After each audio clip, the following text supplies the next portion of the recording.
Você já se perguntou por que muitas pessoas celebram o São João com tanta alegria e entusiasmo? Em vários países, essa festa colorida e animada toma conta das ruas e corações todo o mês de junho. Mas além das fogueiras e das danças, há uma história rica e cheia de significados por trás desse feriado. Vamos explorar juntos como o São João se tornou uma das celebrações mais queridas, entendendo as tradições antigas, o simbolismo cristão e tudo que está escrito na Bíblia. Como de costume, já peço o seu like e prepare-se para descobrir a verdadeira história do São João. Para compreender plenamente a importância de São João Batista e como se originou o feriado, ou dia de São João, precisamos primeiro situar-nos no cenário histórico e religioso da época. Vamos voltar ao início do século I d.C., um período de grande agitação e expectativa para o povo judeu. Nessa época, a terra de Israel estava sob o domínio do Império Romano. A Judéia era governada por procuradores romanos, enquanto a Galileia e outras regiões eram governadas por tetrarcas, como Herodes Antipas. A ocupação romana trouxe não apenas opressão política, mas também uma mistura cultural que perturbava os judeus devotos. Os impostos pesados, a presença constante de soldados romanos e as práticas pagãs dos romanos criavam um ambiente de tensão constante. Religiosamente, o povo judeu estava dividido entre várias seitas e grupos. Os fariseus eram conhecidos por sua estrita observância da lei e tradições orais. Os saduceus, uma classe sacerdotal e aristocrática, controlavam o templo em Jerusalém e negavam muitas das crenças dos fariseus, como a ressurreição dos mortos.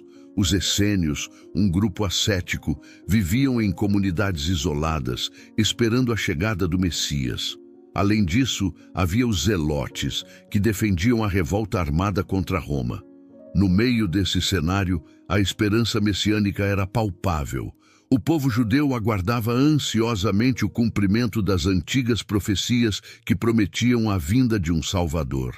Entre essas profecias, duas se destacam particularmente em relação a João Batista.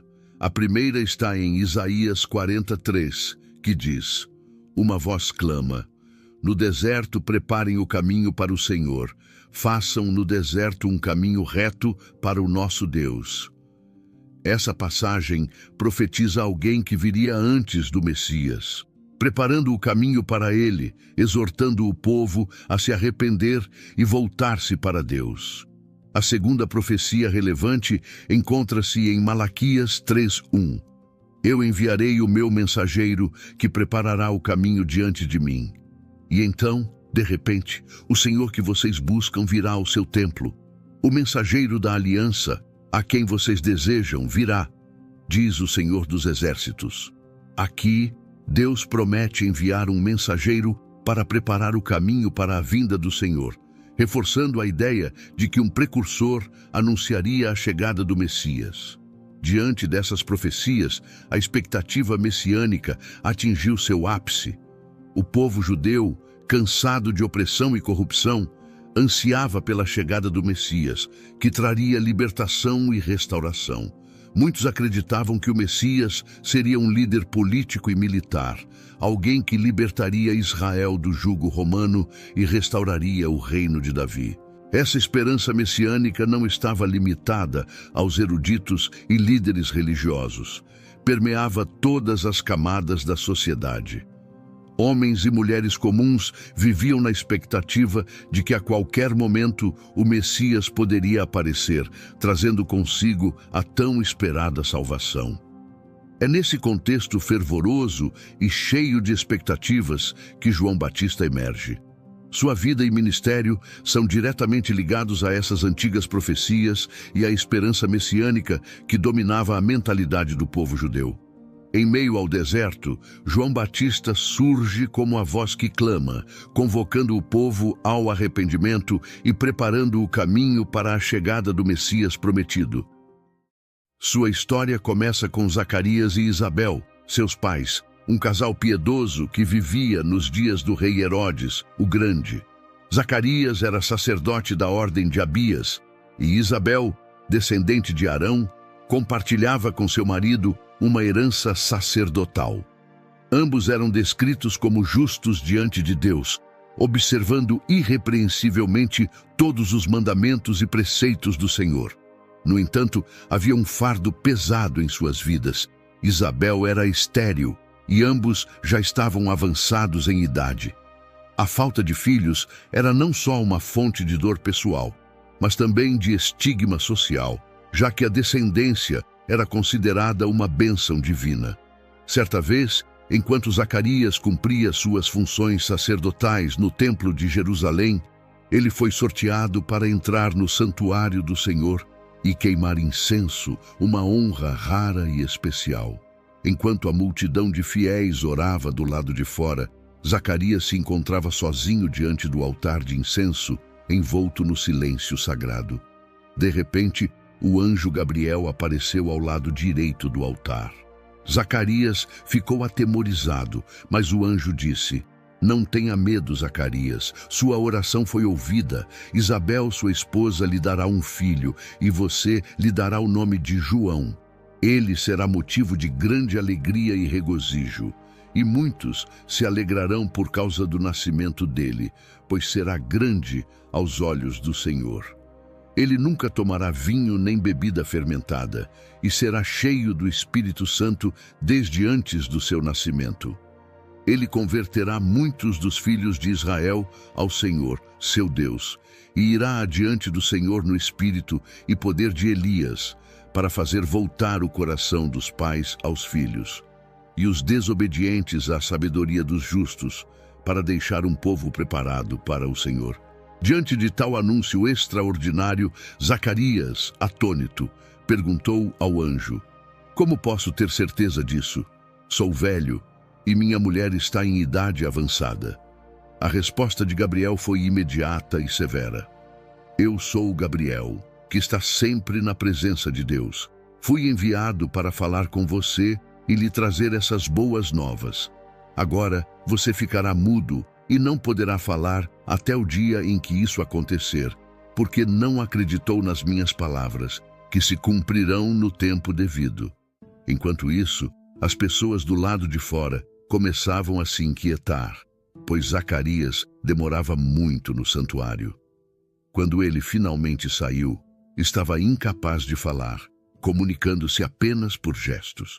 Todos perceberam que ele tinha tido uma visão no templo.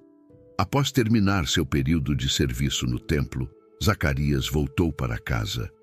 Pouco tempo depois, sua esposa Isabel concebeu. Ela se manteve reclusa por 5 meses e disse: "Isto é obra do Senhor. Agora ele olhou para mim com favor e retirou a minha humilhação diante do povo."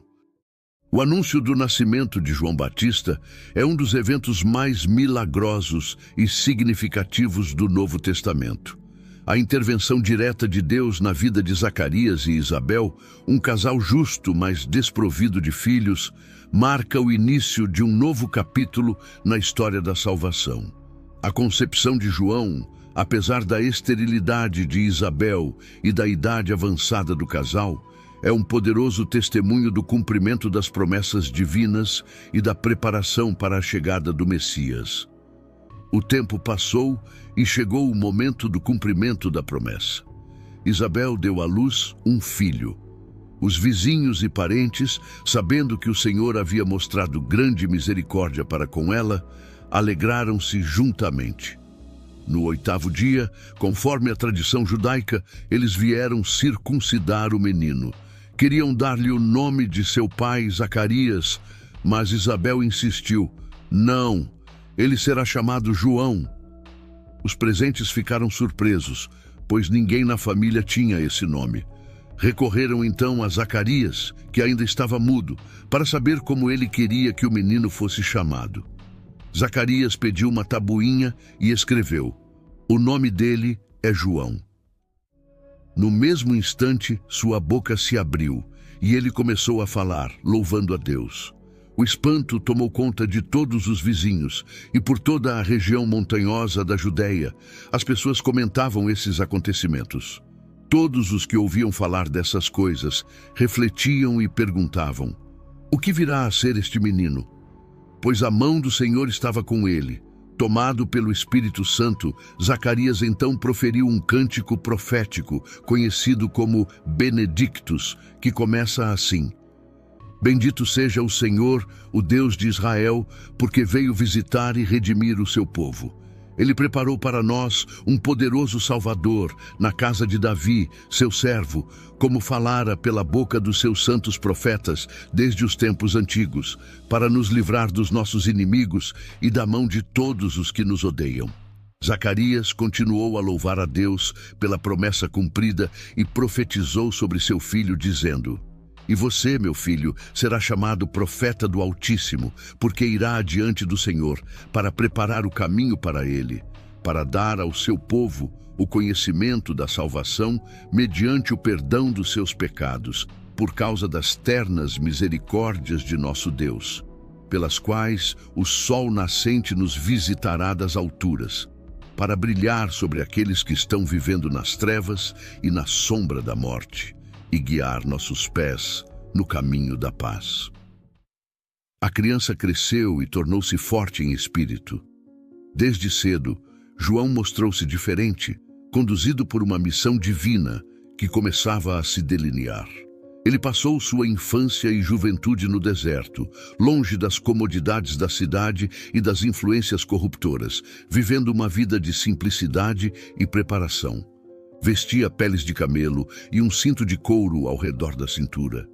Sua alimentação era simples e rústica, composta de gafanhotos e mel silvestre, refletindo sua vida de ascetismo e devoção.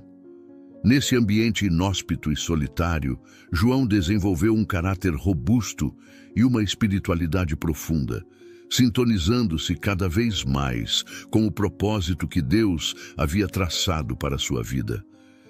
Era o começo de uma jornada que o tornaria uma das vozes mais poderosas e proféticas de todos os tempos, um precursor destinado a preparar o caminho para a chegada do Messias. A sua presença no deserto e seu estilo de vida chamavam a atenção e transmitiam uma mensagem de urgência e autenticidade. A mensagem de João Batista era clara e poderosa.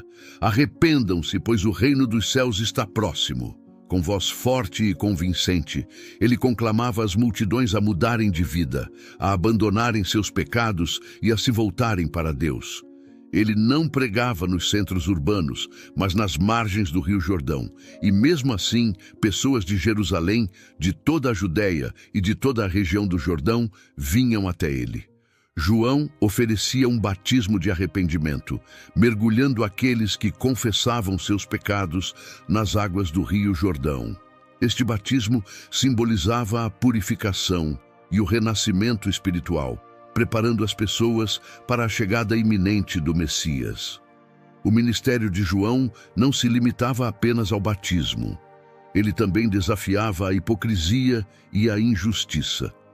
Quando via muitos fariseus e saduceus virem para serem batizados, ele os confrontava com dureza, chamando-os de raça de víboras e perguntando quem os tinha advertido para fugir da ira vindoura. Ele exigia frutos que demonstrassem arrependimento genuíno e alertava que não bastava alegar ser descendente de Abraão, pois Deus podia levantar filhos a Abraão até mesmo das pedras. João enfatizava que o machado já estava posto à raiz das árvores e que toda árvore que não produzisse bons frutos seria cortada e lançada ao fogo. Mas talvez o aspecto mais significativo de sua pregação fosse a proclamação da vinda do Messias. João sabia que sua própria missão era apenas preparatória. Ele dizia: Eu os batizo com água para arrependimento. Mas depois de mim vem alguém mais poderoso do que eu, cujas sandálias não sou digno de carregar. Ele os batizará com o Espírito Santo e com fogo. A pá está em sua mão, e ele limpará sua eira, recolhendo o seu trigo no celeiro, mas queimará a palha com fogo que nunca se apaga. Com estas palavras, João anunciava um novo batismo, não apenas de arrependimento, mas de transformação profunda pelo Espírito Santo, trazendo julgamento e purificação. João Batista, portanto, desempenhou um papel crucial como arauto do Messias, despertando o povo para a necessidade de preparação espiritual. A força de sua mensagem, a integridade de sua vida e a clareza de sua missão atraíam multidões, marcando o início de uma nova era espiritual para Israel. A expectativa messiânica que João Batista alimentava estava prestes a se concretizar, e seu ministério preparava o terreno para a revelação de Jesus, o tão esperado Salvador. O encontro entre João Batista e Jesus no Rio Jordão é um dos momentos mais marcantes do Novo Testamento, um evento carregado de significado e transcendência. Quando Jesus veio da Galileia para ser batizado por João, a princípio, João hesitou. Ele reconhecia a santidade de Jesus e sabia que ele não precisava de um batismo de arrependimento. "Eu é que preciso ser batizado por ti e tu vens a mim?", disse João, surpreendido. Jesus, no entanto, insistiu, dizendo: "Deixe assim por enquanto. Convém que assim façamos, para cumprir toda a justiça." Relutantemente, João consentiu. No momento em que Jesus foi batizado, enquanto ele saía da água, algo extraordinário aconteceu. Os céus se abriram e João viu o Espírito de Deus descendo como uma pomba e pousando sobre Jesus. Uma voz dos céus declarou: "Este é o meu Filho amado, em quem me agrado." Este evento foi uma clara confirmação divina da identidade e missão de Jesus. E João Batista, testemunha ocular desse acontecimento, compreendeu a magnitude do momento.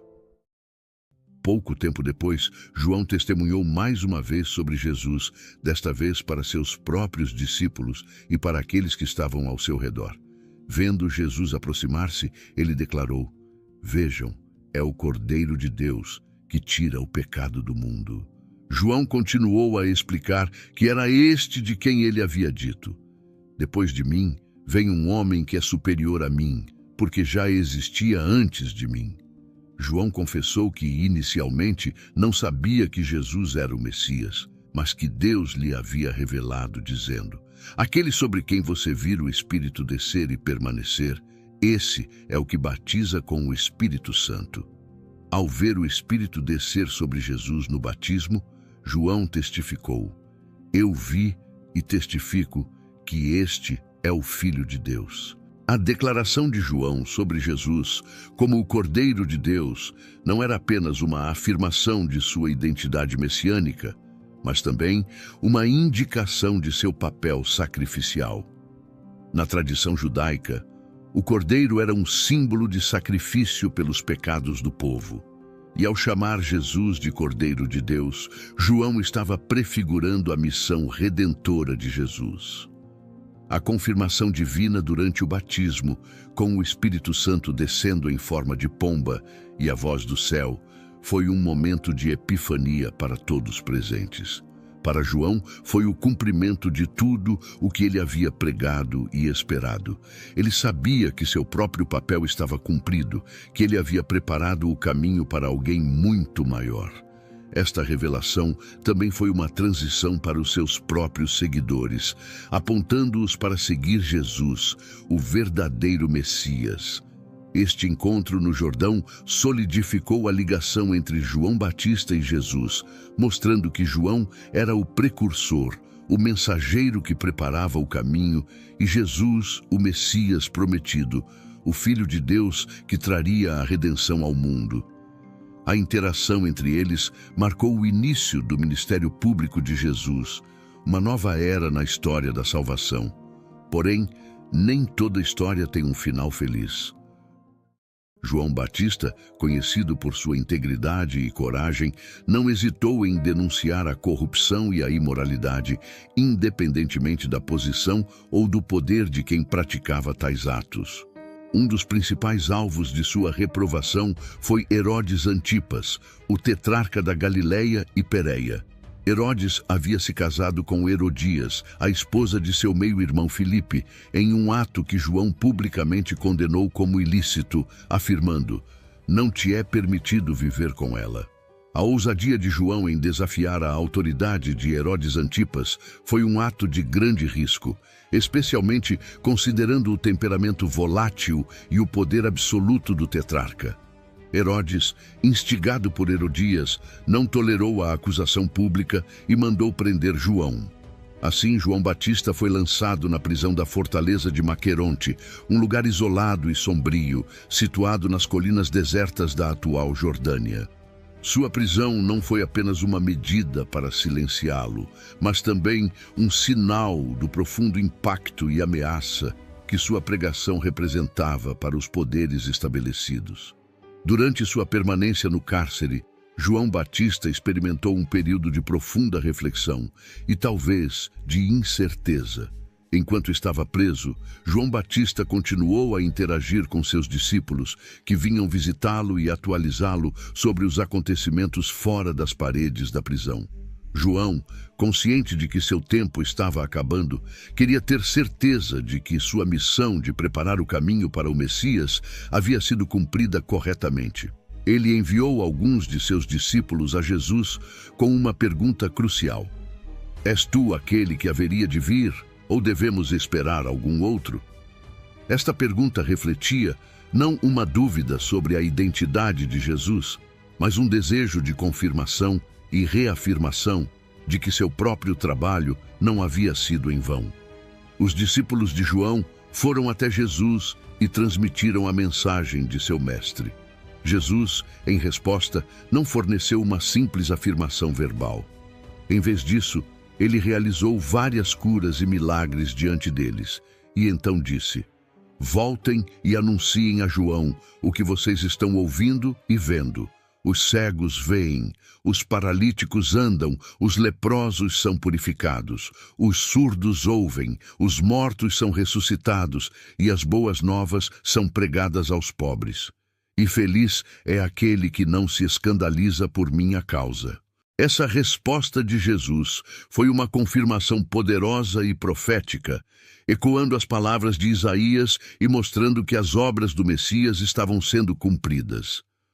Ao receber esta mensagem de volta, João Batista teria reconhecido que Jesus era, de fato, o prometido, o cumprimento das profecias, e que seu próprio papel como precursor havia sido completamente realizado.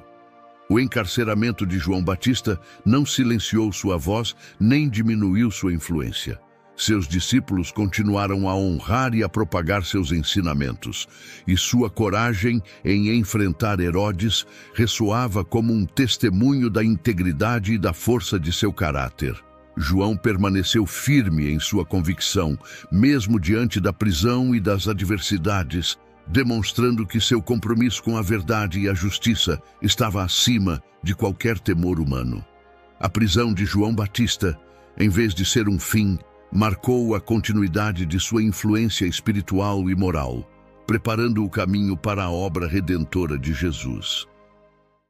Tempos depois, durante a celebração do aniversário de Herodes, uma festa grandiosa foi organizada, repleta de convidados influentes e nobres da região. Em meio às festividades, a jovem Salomé, filha de Herodias e enteada de Herodes, foi chamada a dançar para os presentes. Sua dança encantou tanto Herodes quanto seus convidados, e em um momento de entusiasmo e impulsividade, Herodes fez uma promessa extravagante a Salomé: "Peça-me qualquer coisa que você quiser, e eu lhe darei até metade do meu reino." Salomé, aconselhada por sua mãe Herodias, pediu algo terrível e inesperado: "Quero que me des agora, num prato, a cabeça de João Batista." Herodes ficou profundamente consternado com o pedido. Apesar de seu temor por João e de saber que ele era um homem justo e santo, Herodes havia feito uma promessa na frente de seus convidados, e por orgulho e para manter sua palavra, sentiu-se obrigado a cumpri-la. Imediatamente, Herodes enviou um carrasco à prisão com ordens para decapitar João Batista. No calabouço escuro de Maqueronte, João foi executado de maneira brutal. Sua cabeça foi trazida em uma bandeja e entregue a Salomé, que por sua vez a levou à sua mãe, Herodias. Este ato bárbaro foi a culminação da vingança de Herodias contra João por sua denúncia pública do casamento dela com Herodes. Após a execução, os discípulos de João Batista, ainda fiéis ao seu mestre, vieram buscar seu corpo. Com grande reverência e tristeza, eles levaram o corpo de João e o sepultaram. Em seguida, foram informar a Jesus sobre a trágica morte de João. A decapitação de João Batista foi um momento de profunda tristeza e injustiça, mas também marcou o fim de seu papel como precursor do Messias. Sua vida de devoção, coragem e sacrifício não foi em vão. Ele havia preparado o caminho para Jesus, cumprindo assim sua missão divina. A crueldade de sua morte apenas sublinhou a corrupção e a decadência moral daqueles que se opunham à mensagem de arrependimento e justiça que ele proclamava. O legado de João Batista é de extrema importância, marcado por seu papel vital na preparação do caminho para Jesus. Desde seu nascimento milagroso até seu ministério impactante no deserto, João desempenhou uma função crucial na história da salvação. Sua vida e mensagem foram um elo entre as profecias do Antigo Testamento e o cumprimento dessas promessas em Jesus Cristo. João foi o arauto, a voz que clamava no deserto, chamando as pessoas ao arrependimento e à preparação para a chegada do Messias. No Novo Testamento, João Batista é repetidamente mencionado como um profeta sem igual. Jesus, em Mateus 11:11, afirma: "Digo-lhes a verdade, entre os nascidos de mulher não surgiu ninguém maior do que João Batista. Todavia, o menor no reino dos céus é maior do que ele." Esta declaração sublinha a grandeza de João como o último e maior dos profetas do Antigo Testamento, mas também aponta para a nova era inaugurada por Jesus, onde todos os crentes têm acesso direto ao reino de Deus.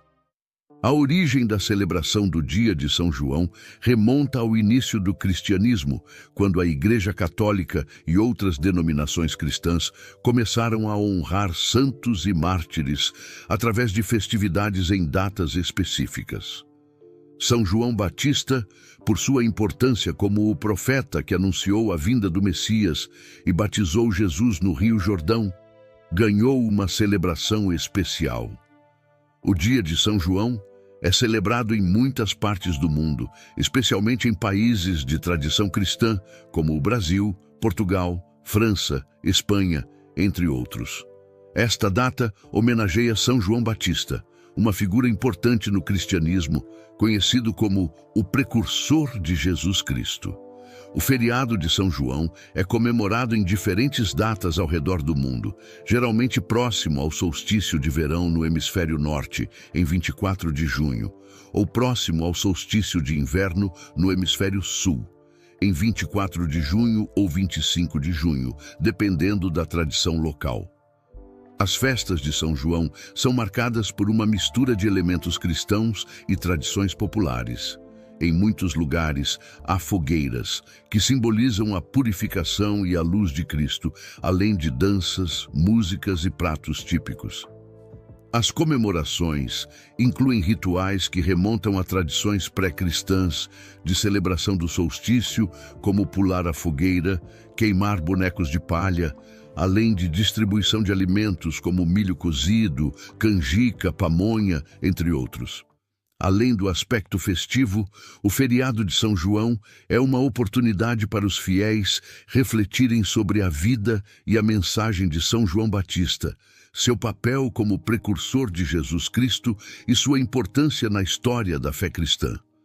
É também um momento para renovar a devoção e celebrar a fé comunitária. As principais mensagens de João Batista foram centradas no arrependimento e na iminência do reino de Deus. Ele exortava as pessoas a abandonarem seus pecados e a buscarem uma vida de retidão, simbolizando essa transformação através do batismo nas águas do Jordão. Este batismo não era apenas um ritual externo, mas um sinal de uma mudança interna, um coração renovado, pronto para receber o Salvador. A intensidade de sua pregação e seu estilo de vida austero serviam como um poderoso testemunho de sua dedicação e sinceridade, inspirando muitos a se converterem. João também proclamou com clareza a vinda de alguém maior do que ele, alguém que batizaria com o Espírito Santo e com fogo. Esta proclamação apontava diretamente para Jesus, destacando que o ministério de João era apenas preparatório. A humildade de João é evidenciada em sua famosa declaração: é necessário que ele cresça e que eu diminua. João 3,30, reconhecendo que seu próprio papel era subserviente ao de Cristo. Se você gostou, peço que compartilhe este vídeo com seus amigos e familiares, para que mais pessoas conheçam a história e os valores de Cristo. Que juntos possamos espalhar a luz do Evangelho e fazer a diferença em nosso mundo. Obrigado por assistir, abraços e fiquem com Deus.